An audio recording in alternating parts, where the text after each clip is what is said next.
Thank you so much for staying with us, everyone. We've been following the developments on the allegations of the padding of the 2016 budget brought up by the former chairman of the Appropriations Committee, Honorable Abdulmumin Jibrin. There have been debates over whether or not the budget was padded. Well, yesterday, the Minister of Budget and Planning, Senator Udo Udoma, said the copy signed by President Muhammadu Buhari is a clean copy. Meanwhile, since the exclusive interview with Channels Television by Honorable Jibrin, several opinions have come up on the matter. Let's show you some of what has come out as a word of contradiction in this matter. Thing is to insert something into a document with the intention of comforting yourself or distorting information. Check any dictionary, that's the definition of. I will not say that it is padding. I've always believed it's insertions. What I think is wrong is when this insertions goes above limit. In the case of 2016, it was the case in 2011, 2012, 13, 14, 15, and of course 2016.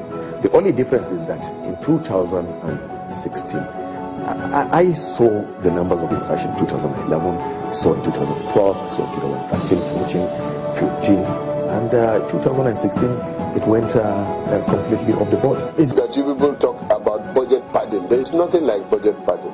If it is the National Assembly that works on a budget, then you don't call it padding. Because padding is like illegality.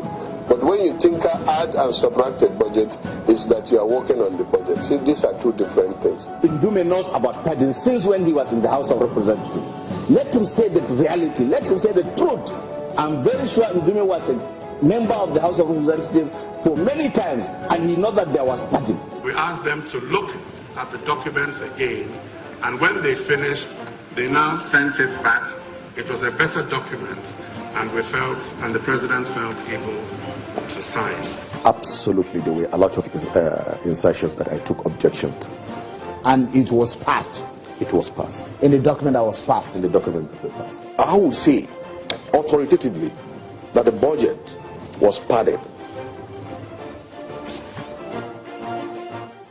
So there you go. Who do we believe here? The lawmakers say the budget was padded. The ministers say, well, the one signed by President Muhammadu Buhari is a clean copy.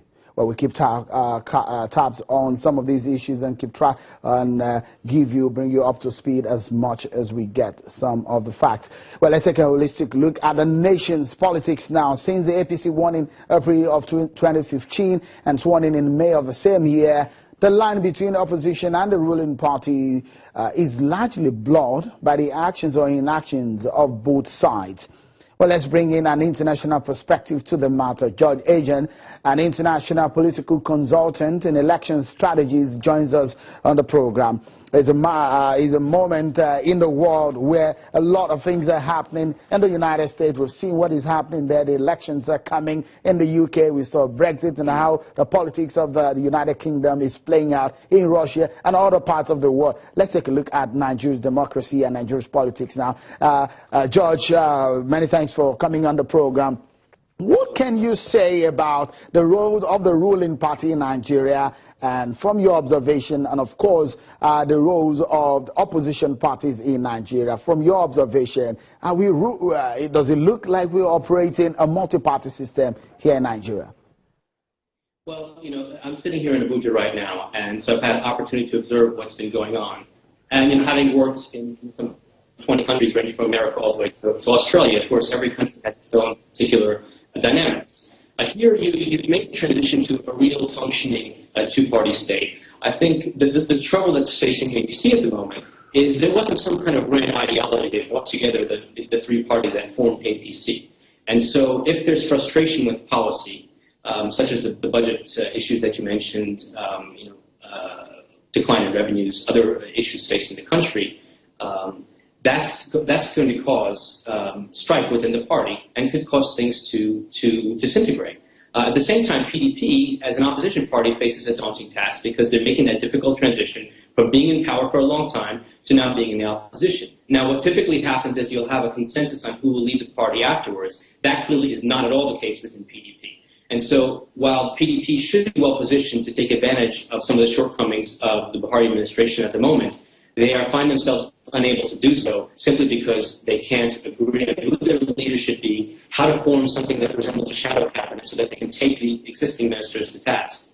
Okay, let me bring you into some of the issues. A lot of people said budget padding is a language similar in some other parliaments in the world on the issue of appropriations. But with all of the scenario playing out in Nigeria, what stands out for you, and what do you think is playing out here in Nigeria when it comes to the issue of trust on the parliament?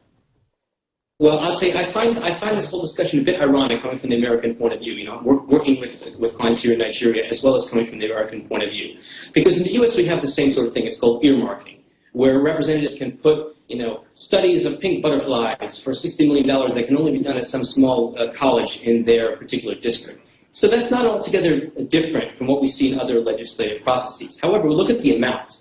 In a $6 trillion budget, the initial estimate of this so-called padding was something like $500 billion, which is nearly 10% of the budget, which is outrageous. Now we're debating something like $40 to $75 billion, which is on the order of 1%, which is similar to what actually would exist in the United States. So there's a bit of irony there. The other thing that I find is that the whole debate over whether it's padding or not padding or what's the right words reminds me of former President Bill Clinton trying to avoid impeachment by debating what you mean by is and what defines sexual relationships. Right. We're missing the big point here. All right. Thank you so much, George, for talking to us. We'll get you talking more on some of these issues. Many thanks for coming on the program. We'll go on a short break, and when we return, more into this issue of the controversies rocking the People's Democratic Party and the way forward. Join us again.